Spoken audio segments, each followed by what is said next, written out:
स्वामी समर्थ. हर हर महादेव. येणाऱ्या महाशिवरात्रीला एक अमृत योग सर्व भक्तांसाठी चालून आलेला आहे. प्रदोष आणि महाशिवरात्री बरोबरच सोमवती अमावस्या देखील यंदा आहे. जी अमावस्या सोमवारी येते त्या अमावस्येला सोमवती अमावस्या असं म्हणतात. योगायोगानं प्रदोष, महाशिवरात्र आणि सोमवती अमावस्या हा सुवर्ण योग सर्व शिवभक्तांसाठी चालून आलेला आहे. त्यामुळे या 3 दिवसामध्ये त्रिदिवसीय पारायण अवश्य करा. आपण ज्या स्वामी महाराजांना आराध्य मानतो ते स्वामी महाराज केवळ शिवोपासकच नसून साक्षात शिवस्वरूप होते.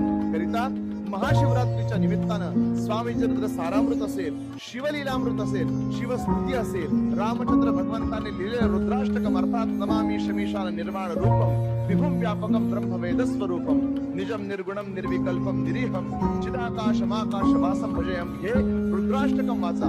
शंकराची जितकी उपासना या 3 दिवसामध्ये करता येईल तितकी करा.